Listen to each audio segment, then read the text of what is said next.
Bon, ben, bienvenue à toutes et à tous pour cette webconférence en deux parties que je vous présente avec Arnaud Vézy, directeur du département droit des affaires. Cette webconférence se scinde en deux parties. La première partie qui est une partie traditionnelle, c'est la loi de finances. Et puis une deuxième partie plus spécifique qui concernera la comparaison entre des cessions de parts de SCI par rapport à la cession de l'immeuble en propre. Voilà. Alors, c'est une webconférence qui devrait durer entre 1 h 15, 1 h 30, en fonction des questions-réponses, s'il y en a. Et puis, voilà, de but en blanc, simplement pour vous dresser un petit peu le tableau global de cette loi de finances 2023 qui ne comprend pas de mesures transcendantales, mais comme d'habitude, hein, toute une série de petits changements et de modifications dont il faut être averti pour, je dirais, de façon triviale, ne pas se prendre les pieds dans le tapis quand on prend des décisions. Donc, on démarre par les actualités fiscales, pardon, en trois parties. D'abord, la partie qui concerne les particuliers. Ensuite, une partie un petit peu plus courte sur les entreprises. Et puis, finir une petite mesure encore qui concerne le coronavirus, enfin le PGE. Alors, sur les dispositions applicables aux particuliers. Comme d'habitude, on commence par le barème de l'impôt sur le revenu, puisqu'il nous intéresse au premier chef. Et comme d'habitude, ce barème fait l'objet d'une revalorisation. Cette année, il est revalorisé de 5,4%, c'est-à-dire la hausse prévisible des prix hors tabac.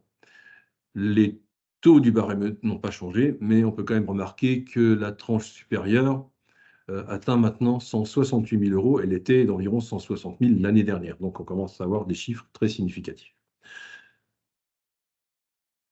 En parallèle à cette revalorisation du barème, évidemment, tous les seuils qui y sont rattachés sont revalorisés de la même manière, donc notamment tous les seuils qui vont concerner, pour la plupart d'entre vous, alors on ne va pas tous les voir parce qu'il y en a une page pleine, mais les plus importants, notamment quand vous faites votre déclaration de revenus, ce sont ceux qui sont relatifs à votre situation de famille. Alors, vous avez les différents seuils, les premiers qui sont là, par exemple, pour une demi-part, d'une part, personne seule, ou de deux parts pour un couple, on est aujourd'hui à 1678 euros, pardon, au lieu de 1592 euros l'année dernière.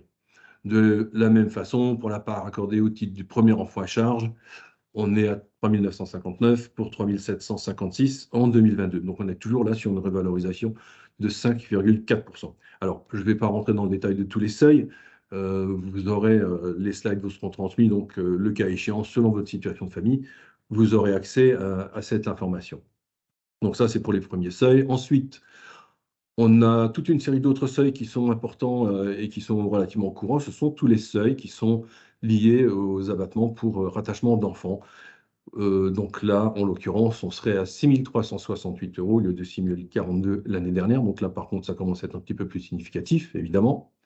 De la même façon, la limite de déduction de la pension alimentaire versée en enfant majeur, on est à la même limite de 6 368 euros.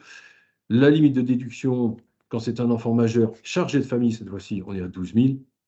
Et pour la pension alimentaire versée à un enfant majeur marié ou pacsé, on est à 6 368. Donc, selon la situation familiale de vos enfants, vous avez soit un seuil d'abattement de 6 368 ou de 12 736. Alors, simplement, une petite précision pour le seuil qu'on a en deuxième ligne, la déduction de la pension alimentaire versée à un enfant majeur.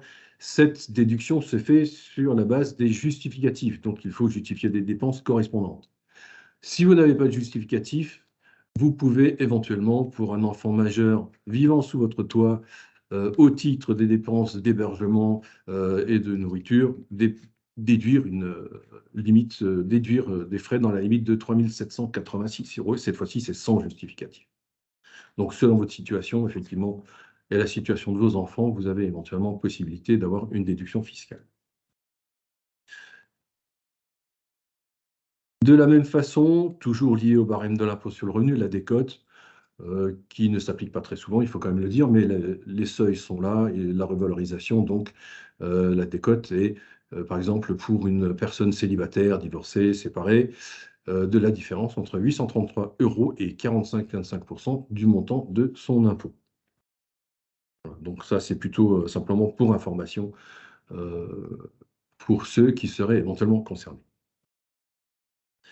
Alors, évidemment, lié à ce barème de l'impôt sur le revenu, on a le prélèvement à la source. Alors, en fonction de l'évolution de vos revenus, vous avez la possibilité de moduler ce prélèvement à la source, soit à la hausse, à la baisse. Alors évidemment, au niveau de l'administration fiscale, moduler la hausse si vous estimez que vos revenus ont augmenté et que vous allez payer plus d'impôts, et pour éviter une régularisation peut-être douloureuse en fin d'année, vous pouvez moduler ce prélèvement à la source à la hausse.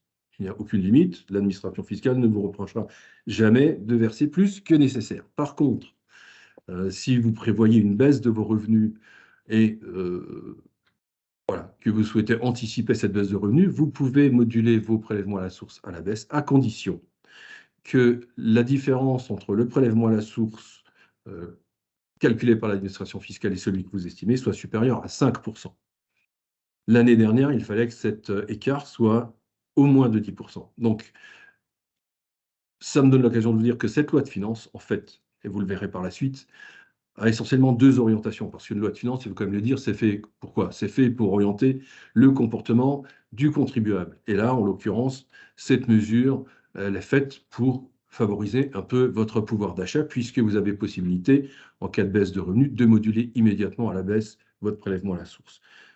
C'est à manipuler avec beaucoup de précautions, puisque si vous modulez trop à la baisse et que vous vous retrouvez en fin d'année, suivante en fait, à devoir payer une régularisation, vous aurez évidemment à payer des intérêts de retard. Donc c'est une modulation, je vais y arriver, pardon, une modulation à manipuler avec beaucoup de précautions. Dans la partie réduction et crédit d'impôt, si vous faites appel à des services, à la personne, garde d'enfants, assistance personnes âgées, services aux personnes pour des tâches ménagères, et cetera, vous avez droit à une réduction d'impôt. Seuls certains services donnent droit à cette réduction d'impôt et l'administration fiscale, aujourd'hui, ne change pas le système, mais vous demandera, au moment de votre prochaine déclaration de revenus, de détailler les services auxquels vous avez, accès. Alors, ça peut poser un problème dans la mesure où, si vous pratiquez le CESU, votre déclaration sera pré-remplie avec un montant global. Aujourd'hui, on ne sait pas, dans la mesure où le format des déclarations fiscales n'est pas encore déterminé, si ou sous quelle forme vous devrez déclarer le détail des services auxquels vous avez recours. Alors, évidemment, c'est un but informatif pour l'administration fiscale, mais on peut aussi se demander si cette information qu'on leur donnera, c'est pas également pour, je dirais, voir quels sont les services les plus fréquents et potentiellement peut-être moduler cette réduction fiscale, ou cette aide fiscale, en fonction des services qui sont utilisés ou non. Donc, on verra à l'avenir à quoi sert cette information, mais sachez que sur la prochaine déclaration de revenus, vous devrez détailler vous-même donc le détail donc des services auxquels vous avez recours. Alors, ce crédit d'impôt pour frais de garde de jeunes enfants, il ne change pas, il est toujours de 50% pour les enfants de moins de 6 ans. Par contre, et comme je vous le disais tout à l'heure, dans l'optique de favoriser le pouvoir d'achat, à compter de l'imposition des revenus de 2022, ces dépenses seront prises en compte dans la limite de 3 500 € au lieu de 2 300 l'année dernière. 1 750 € si votre enfant fait l'objet d'une garde partagée. Donc là, c'est quand même une augmentation de près de 50% du seuil, donc c'est quand même relativement intéressant pour justement aider les ménages dans leurs finances. Mesure, crédit d'impôt, autre mesure qui était déjà prévue par la loi de finances l'année dernière, qui est reconduite cette année, prorogée jusqu'au 31 décembre 2025. Donc vous pouvez, et là, c'est la deuxième orientation de la loi de finances, c'est la transition écologique, et vous verrez qu'il y a un certain nombre de mesures qui vont clairement dans ce sens. Et donc cette mesure-là est reconduite, ça vous donne droit à un crédit d'impôt de 75% des dépenses éligibles, limité à 300 € par système de charge, sachant que vous pouvez installer éventuellement deux systèmes de charge chez vous, pour vous et votre compagnon ou compagne. Donc là, c'est une mesure qui va clairement dans le sens de l'électrification de nos véhicules. Réduction d'impôt pour souscription au capital de PME. Alors, je suis désolé, je saute du coq à l'âne, mais c'est le propre de la loi de finances. Comme je disais, un amoncellement de mesures diverses. Alors, cette réduction d'impôt Madelin, qui est à la base de 18%, a été portée à 25% en 2022 pour les investissements du 18 mars au 31 décembre. Alors, ce taux de 25% est maintenu jusqu'au 31 décembre 2023, mais il appelle un certain nombre de précisions. C'est-à-dire que, à la base, ce taux de 18% ne peut être porté à 25% qu'à condition que l'Union européenne nous en donne l'accord et que, suite à cet accord, les pouvoirs publics prennent un décret d'application pour mettre en œuvre ce taux de 25%. Le problème, c'est que, et je vais vous montrer la chronologie des années antérieures, vous voyez que, par exemple, en 2020, on a pu avoir le décret d'application le 10 août, donc du 1er janvier au 10 août 2020, on était à 18% et on est passé à 25% jusqu'au 31 décembre 2020. En 2021, on a eu le droit de passer à 25% le 9 mai, 2022, 18 mars. Donc, vous voyez quand même de plus en plus rapide. Alors, je ne sais pas, je ne peux pas anticiper, je n'ai pas de boule de cristal, mais peut-être que d'ici fin février, avec un peu de chance, on aura le droit de souscrire avec une réduction d'impôt de 25%. Donc faites attention quand vous-même ou vos clients souscrivent au capital de PME, de faire attention, de bien veiller à cette date de mise en application, puisque ce serait un peu dommage de rater les 25% pour quelques jours parfois.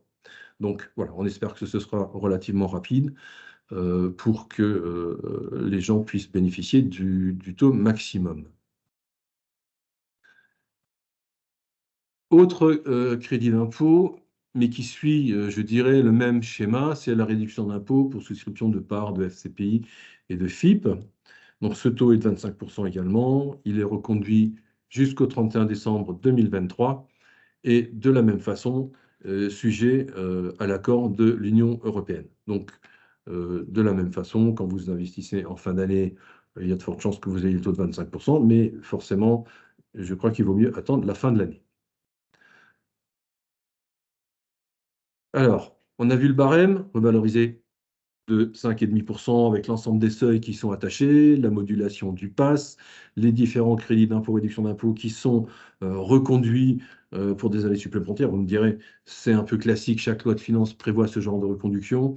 Donc, pas de grand changement, mais simplement faire attention à un certain nombre de dates d'application pour les différents crédits d'impôt et réduction d'impôt. Alors, juste pour mémoire, la différence entre réduction de crédit d'impôt. La réduction d'impôt, elle s'impute sur l'impôt qui est dû. Si vous avez plus de réduction d'impôt que d'impôt dû, on ne vous rembourse pas la différence, contrairement à un crédit d'impôt où on vous rembourse l'excédent. Voilà, donc ça, c'est juste pour replacer un petit peu le fonctionnement des deux types, réduction et crédit d'impôt, ce n'est pas tout à fait le même résultat. Après, dans l'impôt sur le revenu, on passe à un autre sujet, c'est le relèvement des seuils. Alors, on a les régimes micro et la TVA. Alors, le régime micro, ce sont des seuils sur des périodes triennales. On a maintenant, on passe dans une nouvelle période triennale, 2023, 2024 et 2025. Et on a donc les différents seuils qui passent pour le micro BIC, vente de fournitures et logement à 188 700, pour les prestations de services BIC, BNC à 77 700 et pour les bénéfices agricoles à 91 900. Ce sont des seuils qui sont quand même relativement élevés pour du micro, donc sachant que vous pouvez toujours opter pour du réel. Voilà, donc on est parti sur 3 ans avec ces seuils-là.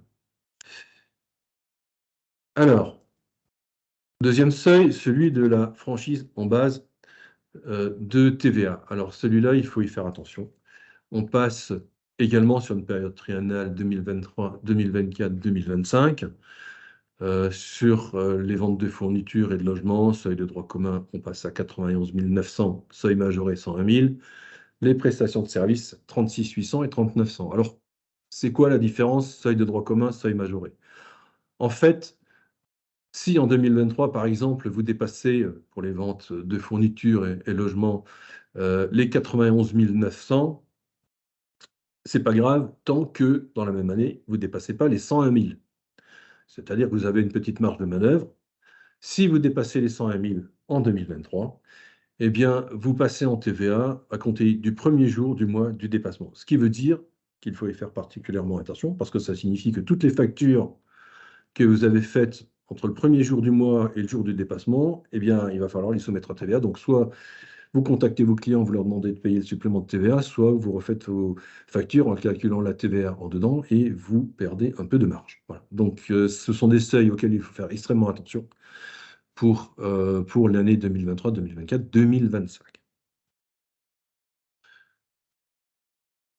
Voilà, on change encore de sujet. Taxe annuelle sur les logements vacants. Alors, cette taxe, elle existait déjà, simplement on en élargit un petit peu le périmètre puisque on va l'étendre à des communes. Alors, vous l'avez sur la slide, des zones d'urbanisation continue, plus de 50 000 habitants, etc., etc.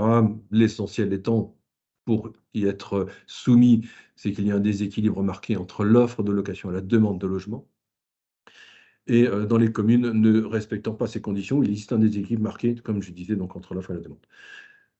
La liste des communes concernées n'est pas encore connue. Un décret qui n'est pas encore paru en fixera la liste, donc il faudra veiller à voir si vous avez des logements vacants, si vous êtes sujet à cette taxe, si vous êtes concerné. Alors cette taxe, non seulement le périmètre s'étend, mais en plus, le taux augmente fortement, puisque vous allez être taxé au taux de 17% au lieu de 12,5% la première année, et de 34% au lieu de 25% à compter de la deuxième année.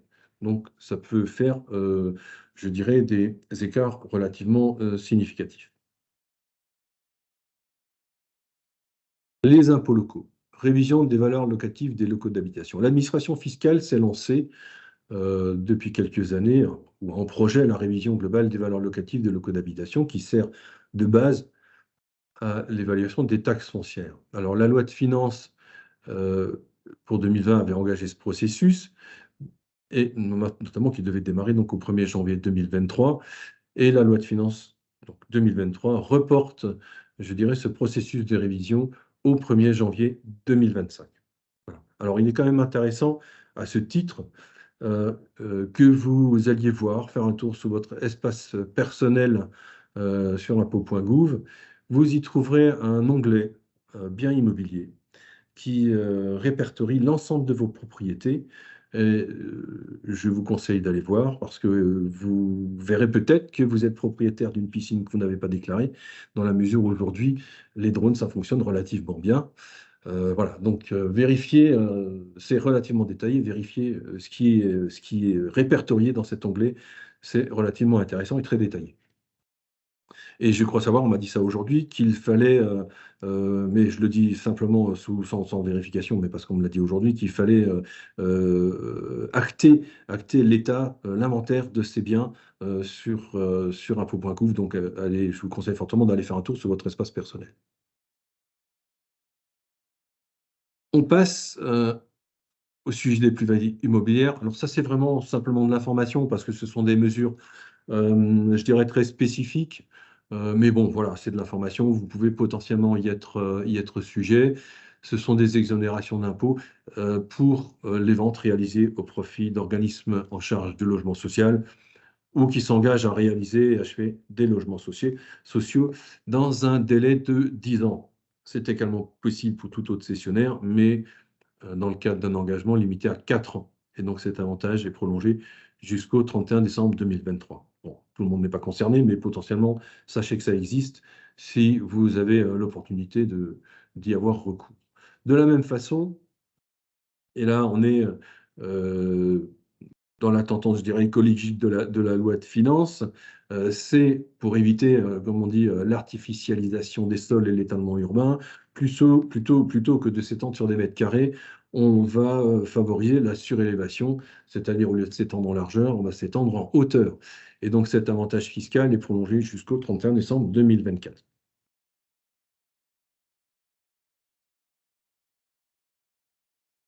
Mesure ancienne, mais reconduite. Donc les personnes, si vous louez dans votre résidence principale, et j'insiste bien, votre résidence principale, une partie de cette résidence principale, les revenus qui en découlent sont exonérés d'impôt sur le revenu. sous réserve de respecter un certain nombre de conditions. Et cet avantage donc, qui devait s'arrêter le 31 décembre 2023 et prolongé jusqu'au 15 juillet 2024. Alors ne me demandez pas pourquoi 15 juillet 2024. Ça doit être une date magique, je ne sais pas, c'est le lendemain du 14 juillet, je ne sais pas. Je suis incapable de vous dire pourquoi 15 juillet 2024 et 31 décembre. Mais bon, voyons, j'espère que ce n'est pas une erreur dans le texte.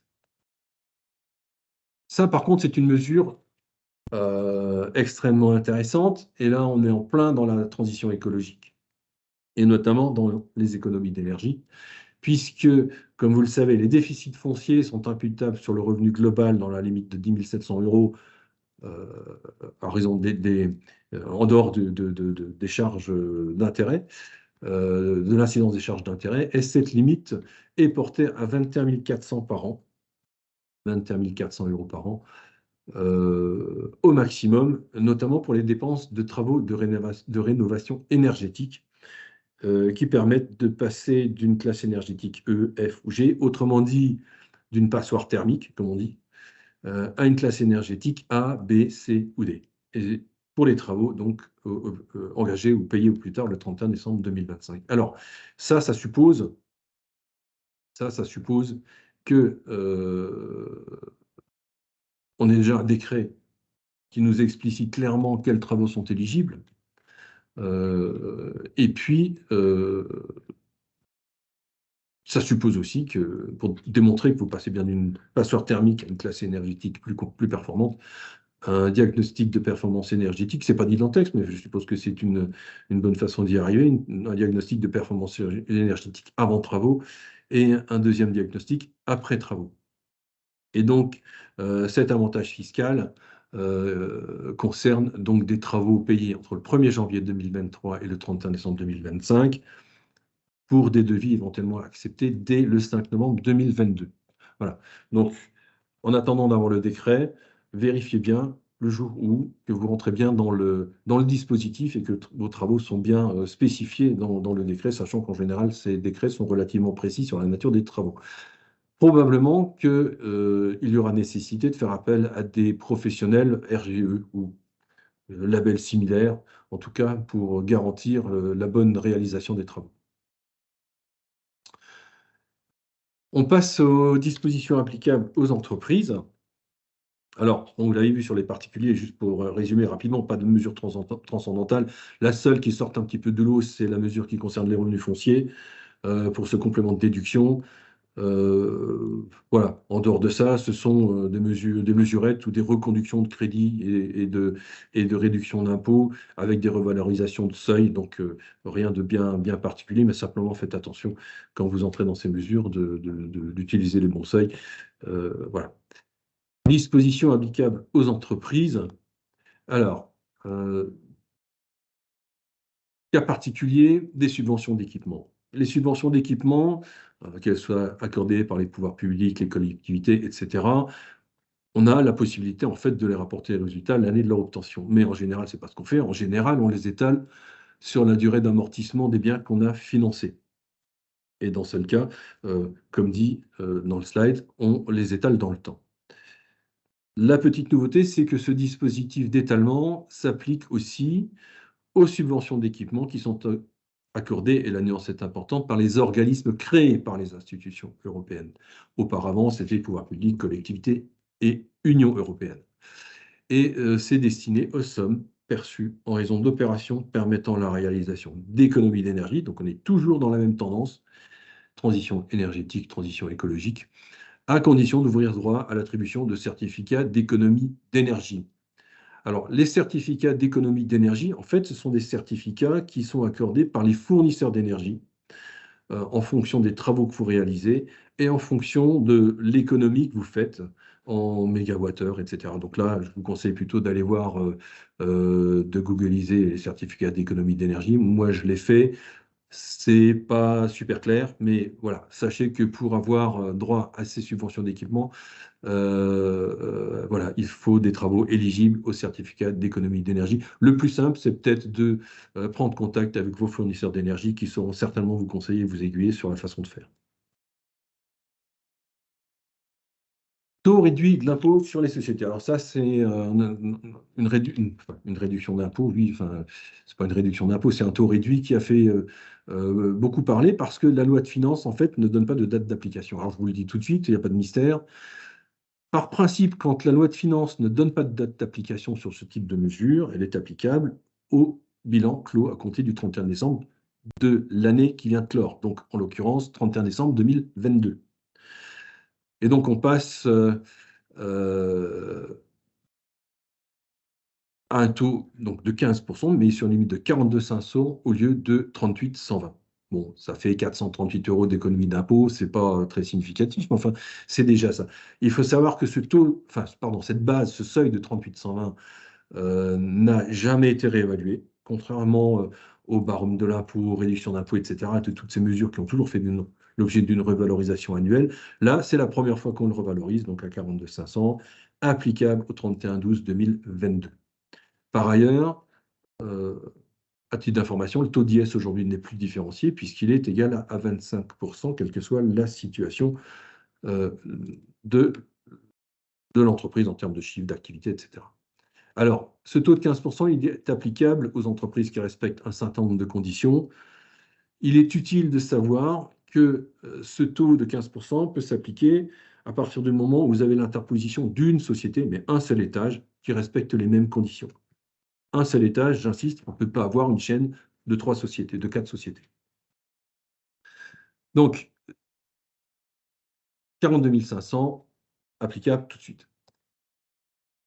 Le crédit d'impôt pour la formation des dirigeants, mesure ancienne qui est reconduite toujours, donc finalement, elle s'appliquera aux heures de formation effectuées jusqu'au 31 décembre 2024. Les pouvoirs publics sont bien conscients du fait que pour maintenir l'employabilité voilà, parce que c'est un domaine important, il est nécessaire de promouvoir la formation non seulement des salariés, mais aussi des dirigeants. Donc on est toujours dans des mesures qui sont là pour orienter notre comportement. Crédit d'impôt pour la rénovation énergétique des bâtiments.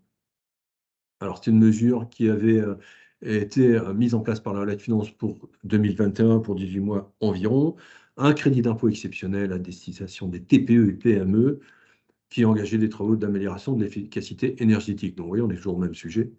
Et donc, cet avantage fiscal est réactivé pour les dépenses de travaux engagés entre le 1er janvier 2023 et le 31 décembre 2024.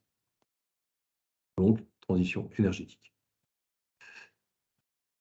Jeune entreprise innovante. Alors là, il faut faire attention, c'est une mesure à chose trappe, on peut se tromper rapidement.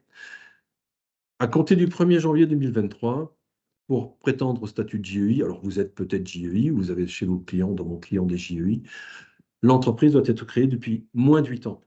Antérieurement, c'était moins de 11 ans. Et encore antérieurement, c'était moins de 8 ans. Donc voilà, bon. On change de période au gré du vent, donc c'est une mesure à géométrie variable. Faites attention pour ce statut de bien respecter ce délai de 8 ans ou de 11 ans selon la date de création. Voilà. Sinon, vous perdez cet avantage-là. Sinon, donc, ce dispositif d'exonération d'impôt sur les bénéfices, de taxes foncières, de cotisations foncières, est prolongé jusqu'au 31 décembre 2025. Faites simplement attention aux dates. Entreprise individuelle et droit d'enregistrement. Alors ça, c'est un sujet. L'entreprise individuelle, nouveau statut de l'entreprise individuelle, ce n'est pas dans la loi de finances, et ça mériterait un webinaire, enfin ce sujet-là, à lui tout seul.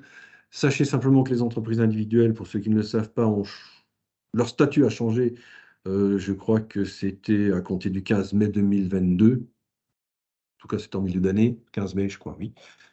Avec un certain nombre de mesures pour la protection du patrimoine de l'entrepreneur individuel notamment, mais ça a un certain nombre de conséquences fiscales, sociales, etc., juridiques.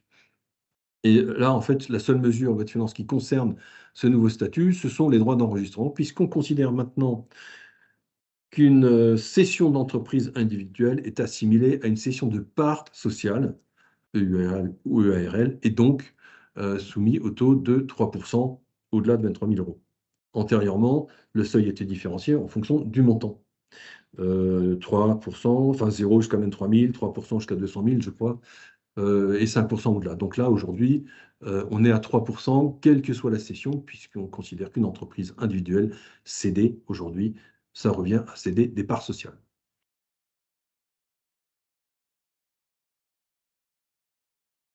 C'est en dehors de la loi de finances, si vous êtes entrepreneur individuel, et donc les BNC sont concernés, faites très attention au nouveau statut. Il y a un certain nombre de mesures importantes. Soyez prudents. Voilà.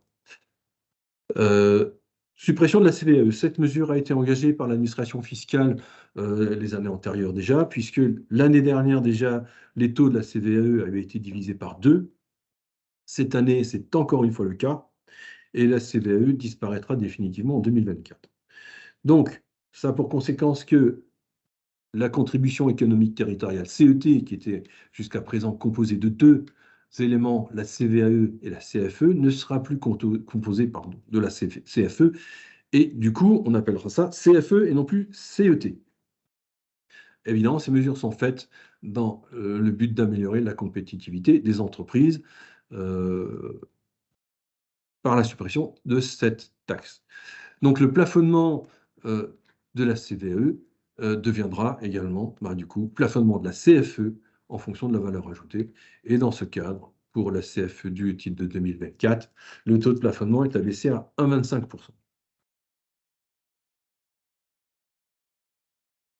Simplement pour information, forfait social sur les bases d'abondement ou PE, donc à titre dérogatoire pour les années 2021 et 2022, le forfait social au titre de 10% ne s'applique pas aux abondements complémentaires, au versement volontaire des salariés pour l'acquisition de titres de l'entreprise. Et donc cette dérogation est prolongée pour une année supplémentaire, donc pour 2023. Voilà, alors on en a terminé avec les mesures pour les particuliers, les mesures pour les entreprises. Donc, ouais, en dehors des seuils, ayez bien à l'esprit donc que ce sont des mesures orientées transition écologique. Et voilà. Alors, autre petite précision qui peut être utile, vous voyez que cette loi de finances est quand même relativement légère. Il faut dire qu'elle a été adoptée par application du 49.3, c'est-à-dire, même si un certain nombre d'amendements ont été pris en compte par le gouvernement, c'est le gouvernement qui a arrêté cette loi de finances. Donc, ce n'est pas neutre, puisqu'elle n'a pas, du coup, fait vraiment l'objet d'une discussion et de nombreux amendements. Alors, petite erreur dans la slide, mais à culpa. Ce ne sont pas des mesures en lien avec le coronavirus. Ce sont des mesures en lien avec la guerre en Ukraine et la crise énergétique, puisque les PGE qui sont prolongés jusqu'au 31 décembre 2023 ne sont pas les PGE qui étaient en lien avec la crise Covid. Ce sont les PGE résilience, donc les PGE qui ont été mis en place pour aider les entreprises à lutter contre la crise énergétique et l'augmentation des coûts de l'énergie. Voilà. Donc sachez que ces PGE sont prolongés jusqu'au 31 décembre 2023, inclus. Ceux relatifs à la crise Covid se sont arrêtés au 30 juin 2022. Donc moi j'en ai terminé pour la loi de finances. Je suis à votre disposition si vous avez des questions, sachant que pour des questions, si vous avez des questions un peu plus complexes, voilà, je l'affiche là, vous avez mon adresse mail, vous pouvez aussi vous adresser par mail si vous avez des questions un peu plus complexes. Le temps étant compté, il est clair qu'on n'a pas trop le temps de s'aventurer dans des explications techniques compliquées. Et voilà, donc je ne sais pas s'il y a des questions.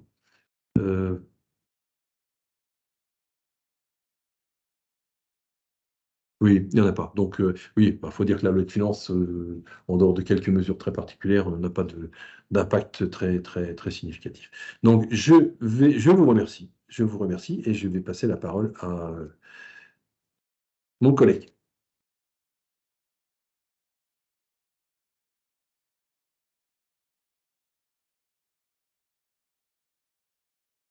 Bonjour à tous. Merci Christian.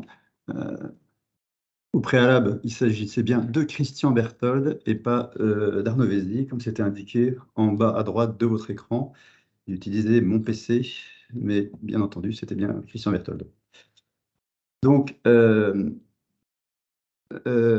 pour ma part, alors attendez, nous avons décidé de faire un petit focus sur une disposition fiscale un peu particulière, cession de parts sociales ou cession d'actifs immobiliers. Bien que la loi de finances que vient de présenter Christian était muette sur sur cette imposition, qu'on connaît beaucoup moins que notre impôt sur le revenu, notre TVA, notre CSG et autres, ce sont les droits d'enregistrement, appelés également DMTO dans le jargon fiscal, ou frais de notaire quand il s'attelle à acheter un bien immobilier. Euh, pour vous donner alors un ordre d'idée, les DMTO dans un budget de l'État représentent de l'ordre de 19-20 milliards d'euros, ce qui est à peu près 20 fois plus que l'IFI, pour vous donner l'impact qu'a la collecte de DMTO pour l'État.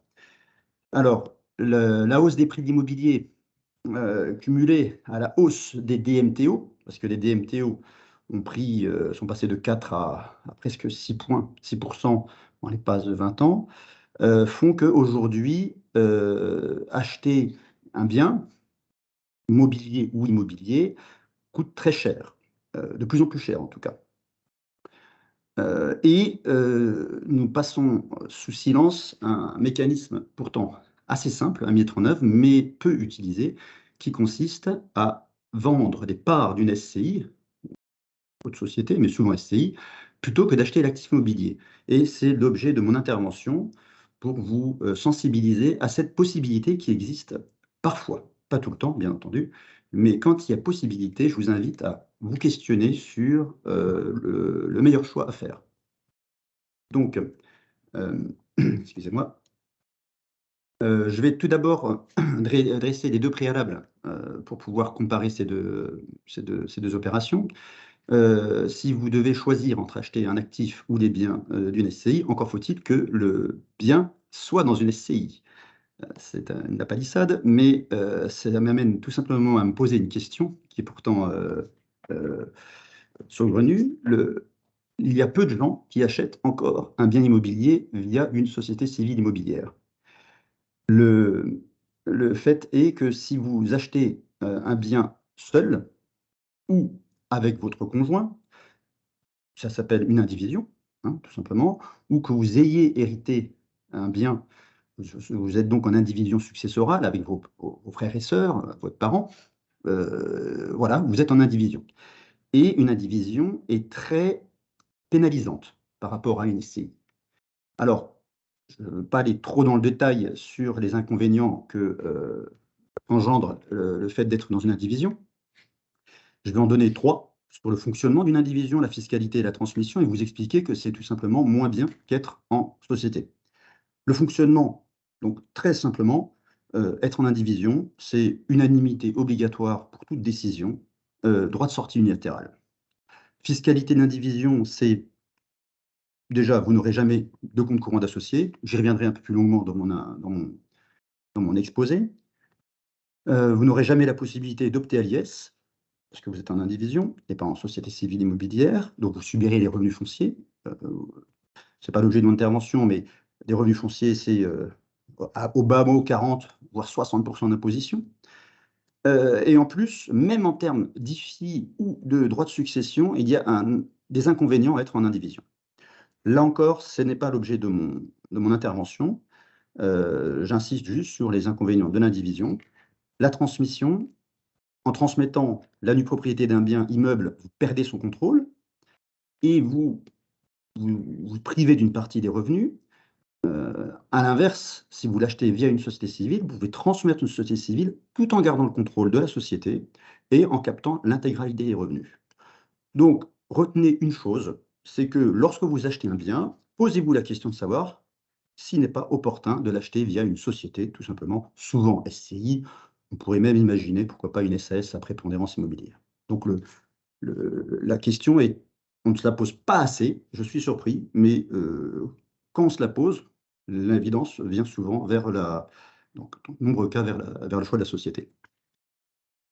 Le deuxième préalable, bien entendu, pour vous poser la question de savoir s'il faut acheter des parts ou un bien, il faut que la SCI que vous vendez ou que vous achetez n'ait que le bien immobilier objet de vos désirs.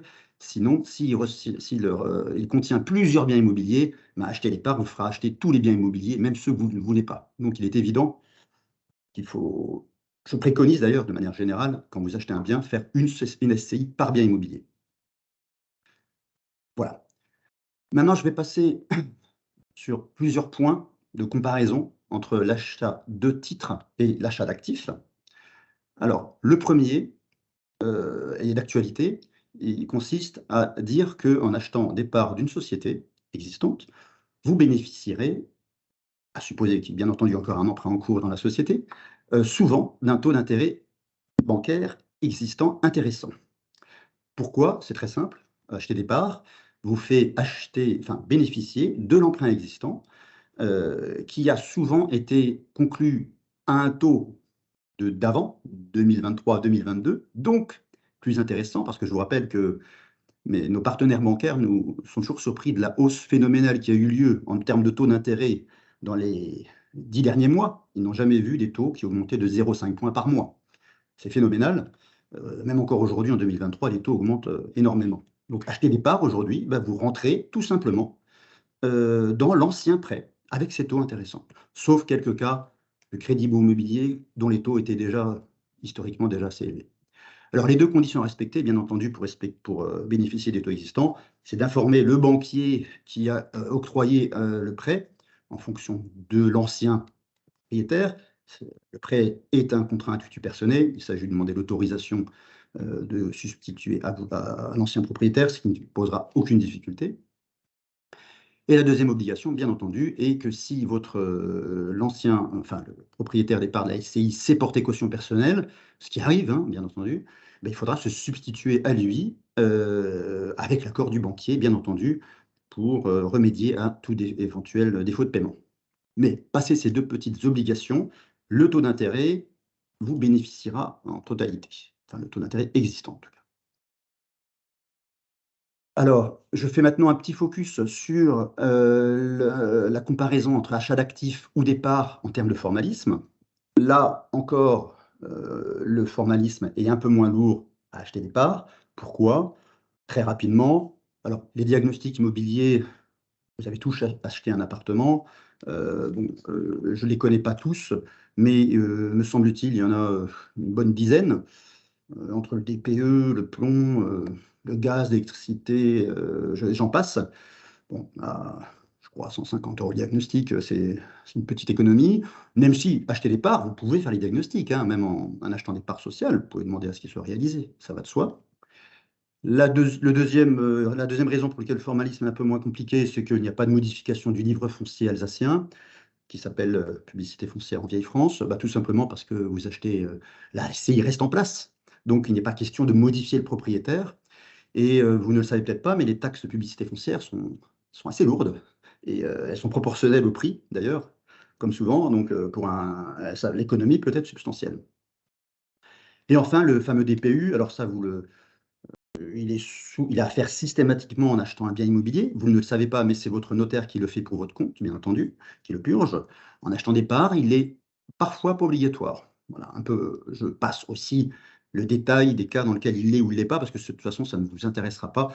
Retenez juste que c'est peut-être un peu moins formel d'acheter les parts d'une SCI. Mais là, le formalisme n'est pas le point le plus important à mes yeux. Alors, le deuxième avantage, et en termes de rapidité de mise en œuvre, je vais pour expliquer en quoi il est plus rapide d'acheter des parts qu'un actif. Vous vous rappelez en quoi consistent les diligences que réalise le notaire quand il vend un immeuble. Il doit réaliser un compromis, réunir les diagnostics, purger le DPU, appeler le prix de vente, rédiger l'acte de vente, liquider la plus-value, et les MTO, modifier le livre foncier, restituer le prix, j'en passe. Souvent, d'ailleurs, il y a même 2 notaires, parce que donc on n'engendre pas de frais supplémentaires, mais bon, ça fait 2 professionnels. Il faut créer une SCI, bien sûr, pour acheter, parce que vous avez bien compris que vous n'achetez pas un bien en indivision, jamais. Donc il faut en créer une, et il faut même dissoudre l'ancienne, devenue coquille vide. Voilà, donc ça fait un certain nombre de diligences à accomplir. Une cession de part, bon, l'acte en soi, vous avez déjà signé des actes, sont assez lourds quand il s'agit d'acheter un bien immobilier, hein. Le paquet, même si la signature électronique, vous vous rendez compte que l'acte est très très long. La cession de part, il l'est moins, même s'il contient ce qu'on appelle une mini garantie de passif, parce que vous achetez des titres. La garantie de passif consiste à dire que vous vous achetez un passif potentiel, il y a un emprunt bancaire, ben vous ne voulez pas récupérer d'autres dettes que celles qui existent dans le bilan. Dans une SCI, il va de soi qu'il n'y a jamais de passif, vu que la responsabilité des associés est illimitée. Donc, il n'est pas de l'intérêt de cacher des dettes quand vous achetez une SCI, il n'y en a pas. D'ailleurs, pour faire un petit parallèle par rapport au monde des entreprises, il n'y a pas que l'immobilier. Dans le monde des entreprises, la plupart des ventes se font par achat de titres. Alors que pourtant, des dettes, il y en a beaucoup plus que dans une SCI. Il y a des dettes fournisseurs, des dettes sociales, et j'en doute. Mais quasiment toutes les cessions d'entreprise se font par cession de titres et ça ne pose aucune difficulté à personne. Et bien pourtant, à l'inverse, en termes d'immobilier, on passe toujours par la vente de l'actif. Bon, c'est un simple constat. En termes de professionnels, tout professionnel peut rédiger une cession de part, hein, qu'il soit expert comptable, avocat, notaire, qui que ce soit peut le faire. Vous pouvez même le faire vous-même, c'est pas interdit. C'est clairement pas recommandé parce qu'il y a un peu de formalisme fiscal à faire et il ne s'agit pas de se tromper, mais rien ne vous interdit de le faire vous-même. Et d'ailleurs, vous n'avez pas besoin de créer de SCI, vu qu'elle existe déjà, vous rachetez ses parts, vous n'avez pas besoin de dissoudre l'ancienne. Voilà, donc pour résumer, quand même globalement un peu plus rapide d'acheter des parts. Je vais surtout, pour mes amis auditeurs qui m'écoutent, les fiscalistes, parler maintenant de mesures plus techniques quand il s'agit de comparer à cession d'actifs, cession de parts. Je vais parler fiscalité. Alors, je vais parler d'abord de la fiscalité du vendeur et dans un second temps de l'acheteur. Non, plutôt l'inverse, pardon. Je commence par la fiscalité de l'acheteur. Alors, la fiscalité de l'acheteur, c'est, vous le connaissez tous, c'est les frais d'acquisition, les fameux droits de mutation à titre onéreux, dits DMTO.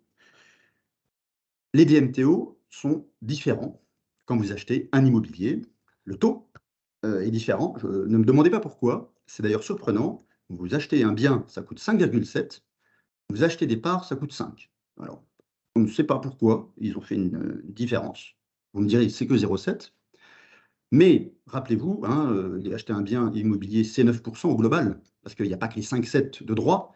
Il y a la taxe de publicité foncière, les honoraires, les frais divers et variés. Et surtout, ils sont calculés sur la totalité de l'immeuble. Vous achetez un immeuble, les droits s'appliquent sur tout l'immeuble. Vous achetez des parts, les droits ne s'appliquent que sur la différence entre l'immeuble et l'emprunt, ou les comptes courants. Donc la base est fondamentalement inférieure.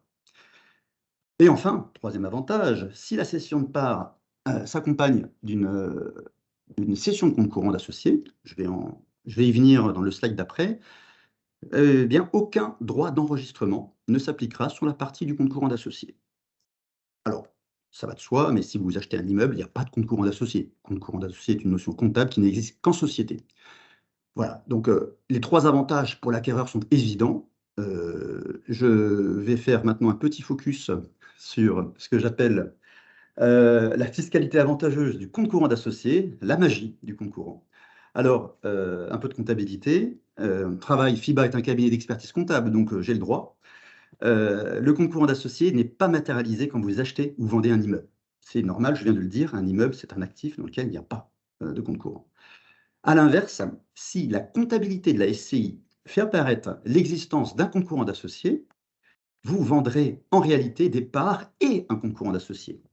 Et la partie qui concerne la vente du compte courant sera totalement gratuite en termes fiscaux, tant en termes de plus-value d'ailleurs que de droits d'enregistrement. Alors, une comptabilité, ça coule de source pour une société civile immobilière à l'IS, parce que vous êtes obligé de faire une IAS, transmettre une IAS tous les ans à l'administration. Donc, il est évident que le compte courant est matérialisé, on sensibilisera là-dessus. Mais même dans vos sociétés civiles immobilières allières, il y en a encore, surtout des vieilles SCI, parce qu'à l'époque, la fiscalité des revenus fonciers n'était pas aussi confiscatoire qu'aujourd'hui. Mais pour nos vieilles SCI allières, il y a aussi un compte courant d'associé, pourvu que vous ayez réalisé une comptabilité. Et si vous avez eu la chance d'avoir une comptabilité, mais des comptes courants d'associés apparaîtront et vous bénéficieront le jour où vous vendrez vos parts sociales. C'est ce que j'appelle, voilà, excusez-moi le mot, la magie du compte courant d'associé. Je vais faire un Toujours sur la fiscalité de l'acheteur, très rapidement, un petit focus sur le cas spécifique d'un acheteur professionnel. C'est des notions très comptables, mais qui méritent d'être abordées. L'acheteur professionnel à l'IS a l'avantage de pouvoir amortir un bien. Donc, l'amortissement est une notion très importante. Donc, je vais comparer les deux, immeuble par. En achetant un immeuble, vous pourrez amortir en tant qu'acheteur professionnel la totalité du bien. C'est un avantage non négligeable. À l'inverse, en achetant des parts d'une SCI, qui a, par définition, amorti le bien elle aussi, depuis quelques années, vous achèterez les parts, vous poursuivrez l'amortissement du bien sans pouvoir le réamortir depuis le début. C'est à noter. Donc, entre d'autres termes, on perd l'amortissement déjà réalisé jusqu'à là, jusqu'au jour où vous rachetez les parts. Dans ces conditions, sans faire de généralité, on préfère quand même limiter l'achat de parts pour des biens acquis récemment, depuis moins de 10 ans en général. Au-delà de 10 ans, là encore, il faudra faire des calculs précis. On orientera plutôt l'acheteur vers un financement de l'actif pour pouvoir amortir la totalité du bien. C'est très générique ce que je dis, mais donc il faut, à l'inverse, toujours bien mesurer l'impact en termes d'amortissement pour l'acheteur professionnel d'un actif. Je vais passer à la fiscalité de l'autre côté, c'est-à-dire du vendeur, parce qu'une vente se fait avec un acheteur et un vendeur, et il faut toujours que les deux y trouvent leur compte quand on oriente vers l'achat d'un actif plutôt au départ. Donc, la fiscalité du vendeur, là, est différente, selon que le vendeur est à l'IS ou pas. La différence doit être faite. Alors, je vais passer, dans un premier temps, je vais parler, pardon, dans un premier temps de la fiscalité du vendeur à l'IS. Dans ce cas-là, alors là, c'est très mathématique, il ne faut surtout pas vendre l'actif immobilier. La raison est très simple. La fiscalité du vendeur, donc vous êtes en SCI à l'IS et vous vendez votre actif, bah, vous subirez une double imposition.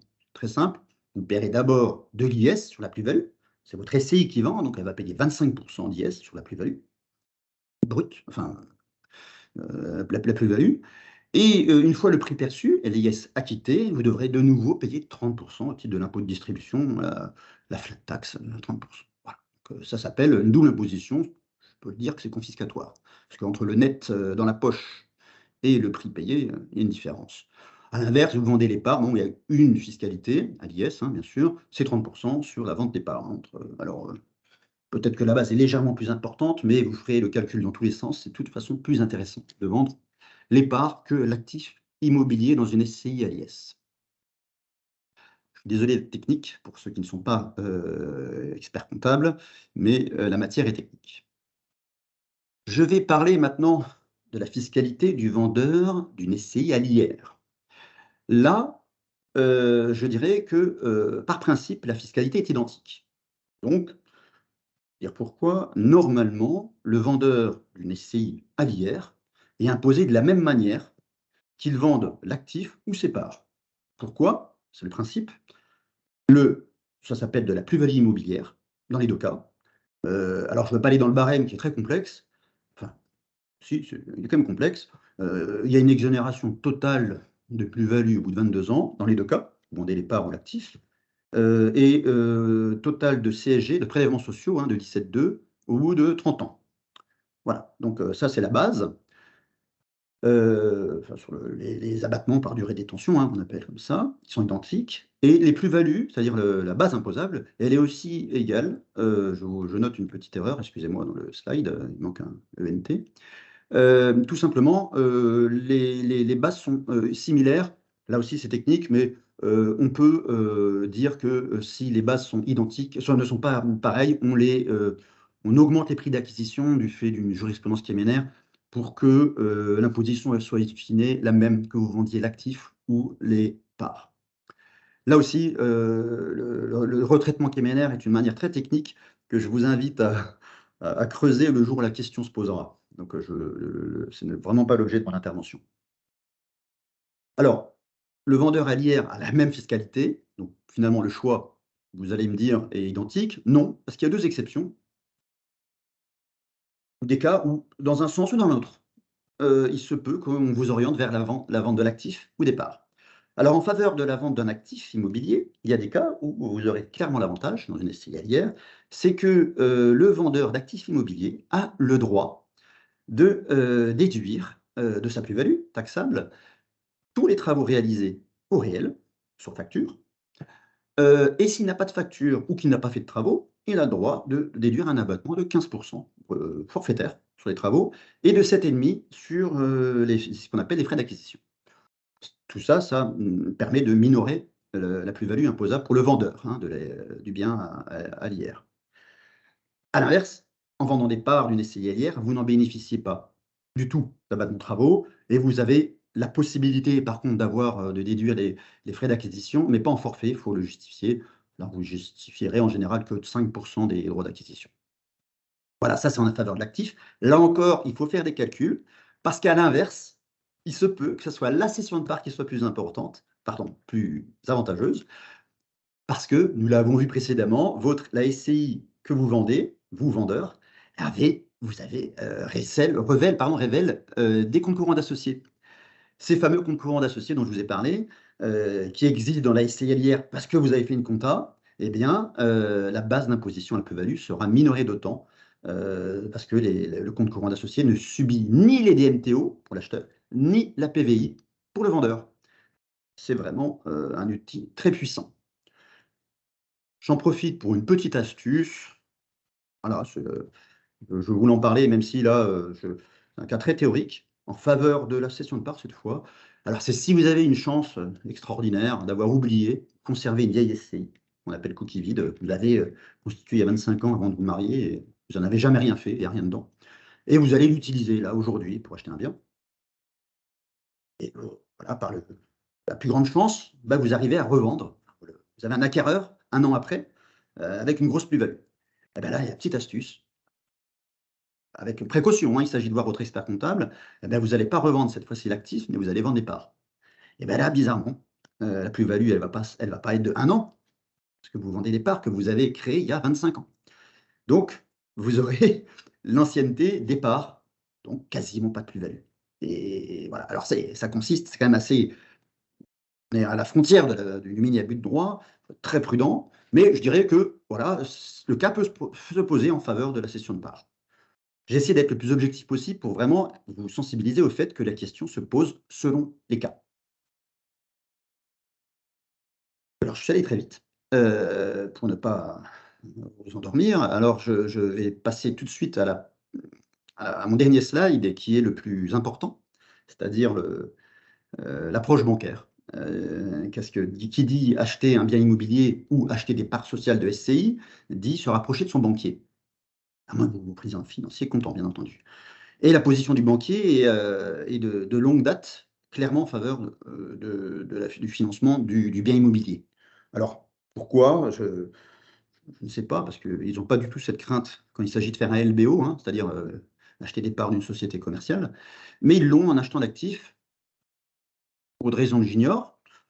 Mais, alors, les temps s'inversent. Il faut savoir que déjà les taux ont tendance à se resserrer. On constate de l'ordre d'1 point d'écart seulement entre des achats de parts ou d'actifs. Parce qu'il y avait un petit écart de taux il fut un temps. Les durées sont similaires, hein, que l'objet d'un financement qui concerne soit l'achat d'un actif ou de parts de SCI, ça reste un financement immobilier. Donc, ça sera toujours 20 ans, 25 ans. Dans très rares cas, hein, parce qu'aujourd'hui, les banquiers sont très prudents, financement maximum à 20 ans, je suppose, sauf cas très rares. Et aussi, les banquiers, je pense, ont une vision un peu différente aussi. Alors, en termes de garantie, pourquoi? Parce que longtemps, l'actif immobilier avait la faveur de la fameuse hypothèque. L'hypothèque, c'est la garantie suprême que tous nous autres juristes, on nous a appris pardon, de tout temps, et qui n'est bien sûr possible que quand vous achetez un immeuble. À départ, il n'y a pas d'hypothèque. Il y a un nantissement qui est beaucoup moins puissant. Eh bien, les banquiers, aujourd'hui, ont un peu moins tendance à aller vers l'hypothèque parce qu'ils préfèrent désormais s'orienter vers ce qu'on appelle des sociétés de cautionnement mutuel, qui vont faire le travail de l'hypothèque, dans le sens où le banquier va externaliser, si vous voulez, le risque. Ça ne sera plus dans son bilan à lui, il préférera renvoyer à une société spécialisée dans ce genre de cautionnement mutuel. Et c'est tout à fait possible de le faire autant pour l'achat d'un actif que de parts. Pour le banquier, lui, il l'a sorti de son bilan et il le préférera. Donc, d'expérience, il n'y a plus vraiment aujourd'hui en faveur de l'actif, comme c'était pendant de nombreuses années. Et je constate que pour des clients quand même bien notés, hein, il ne s'agit pas d'avoir des gens à risque, ils seront financés d'ailleurs dans aucun des deux cas, mais pour des clients bien cotés, il n'y aura aucune difficulté pour obtenir un financement de part, plutôt que de l'actif. Là encore, votre partenaire bancaire habituel saura mieux vous renseigner que moi. Nous, FIBA vous accompagnera pour faire votre bilan, une SCI LIR, pour vous conseiller au mieux pour les plus-values, comparer le choix qui s'offre à vous. Mais disons que, et en accord bien entendu avec votre notaire, qui a lui aussi, et bien entendu avec de très bons conseils, tous ces professionnels vous aideront à faire le choix le plus judicieux pour votre projet d'investissement ou de désinvestissement si vous songez à vendre un actif. Alors j'ai été très technique, je le conçois, mais le but était simplement que vous ayez ce réflexe à vous interroger avant d'acheter ou de vendre un bien immobilier, hein, souvent bien sûr. Pour les titres immobiliers, pour des actions de société ou des fonds de commerce, vous allez naturellement retourner vers votre expert comptable. Mais je voulais aussi, et c'était l'objet de mon intervention aux côtés de mon collègue Christian Berthold, faire ce petit focus. Alors, les questions-réponses, bien entendu, sont possibles. Alors, je préconise de les faire par mail, dans la mesure où la matière est très technique, vous l'avez compris. Et on ne peut pas généraliser au travers quelques slides un choix qui est quand même qui est assez lourd. Donc, je vous invite à me faire part de vos demandes par mail ou auprès de votre expert comptable, bien entendu.